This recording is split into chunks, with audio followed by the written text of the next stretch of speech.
কোরআনের একটি আয়াত ক্যান্সার নামক রোগকেও সুস্থ করে দেয়। এটা অবশ্যই কোরআনের মুজিজা, কোরআনের যে পাওয়ার রয়েছে আপনি এটা পড়লে অবশ্যই বুঝতে পারবেন।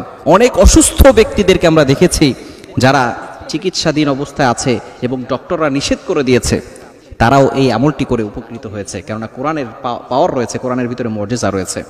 অনেক ব্যক্তি আমলটা করে উপকৃত হয়েছেন।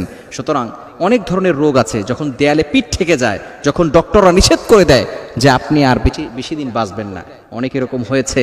আল্লাহর প্রতি ভরসা রেখেছে, আল্লাহর প্রতি বিশ্বাস রেখেছে, যেই ডক্টর বলেছে যে আপনি আর অল্প কয়েকদিন বাঁচবেন, পরিবারকে সময় দেন, 3 মাস সময় দিয়েছে ডক্টর, সেই ডক্টরই 2 মাস পরে মারা গেছে, রোগী এখনো বেঁচে আছে। এরকম হয় কি হয় না? এজন্য আল্লাহর প্রতি এই বিশ্বাস, ট্রাস্ট যদি আপনার থাকে, ইয়াকিন যদি আপনার থাকে যে কোরআন আমাকে ফায়দা দিবে, কারণ কোরআন তো শেফা, কোরআন হচ্ছে মুমিনদের জন্য শেফা। আল্লাহ তাআলা পবিত্র কোরআনুল কারীমের ভিতরে নিজেই বলে দিয়েছেন, 15 নম্বর পারা 9 নম্বর পৃষ্ঠার 1 নম্বর লাইন, সূরা বানী ইসরাঈলের 82 নম্বর আয়াতে 2 নম্বর লাইনে রয়েছে, আল্লাহ তাআলা বলছেন, ওয়ানুনাজ্জিলু মিনাল কোরআন মা হুয়া শিফাউন ওয়া রাহমাতুল লিল মুমিনিন। এই কোরআনটা মুমিনদের জন্য রহমত স্বরূপ, শেফা স্বরূপ নাজিল করে দেওয়া হয়েছে। সুতরাং মুমিনদের জন্য কোরআনটা হচ্ছে শেফা। এজন্য ইয়াকিনের সাথে, বিশ্বাসের সাথে যদি আপনি আমলটা করতে পারেন, অবশ্যই আল্লাহর পক্ষ থেকে সাহায্য আসবে। আমলটা কখন করবেন, কিভাবে করবেন, কোন আয়াত? এটা পবিত্র কোরআনুল কারীমে রয়েছে। এটা হচ্ছে 7 নম্বর পারার 8 নম্বর পৃষ্ঠার 13, 14, 15 নম্বর লাইন, সূরা আনআমের 17 নম্বর আয়াত। ওয়া ইয়ামসাসকাল্লাহু বিদুররিন ফালা কাশিফা লাহু ইল্লা হু ওয়া ইয়ামসাসকা বিখাইরিন ফাহুয়া আলা কুল্লি শাইইন কাদির।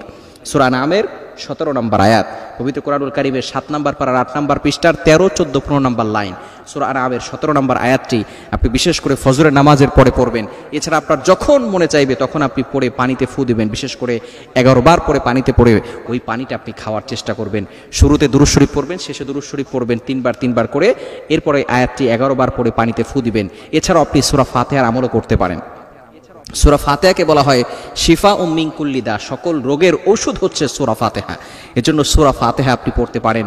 এবং এই আয়াতটি সূরা আনআমের 17 নম্বর আয়াত, ওয়া ইয়ামসাসকাল্লাহু বিদুররিন ফালা কাশিফা লাহু ইল্লা হু ওয়া ইয়ামসাসকা বিখাইরিন ফাহুয়া আলা কুল্লি শাইইন কাদির।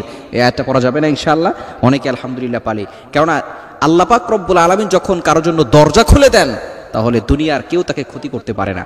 আর আল্লাহ যদি কাউকে বিপদে ফেলতে চান, দুনিয়ার সকলে মিলে তাকে উপকার করতে পারে না। এজন্য চাওয়ার মালিক হচ্ছেন আল্লাহ। আপনি চাইবেন আল্লাহর কাছে, অন্য কারো কাছে নয়। আপনি বিপদে পড়েছেন, অভাবে পড়েছেন, অসুস্থ আছেন, আল্লাহর প্রতি ভরসা রাখেন।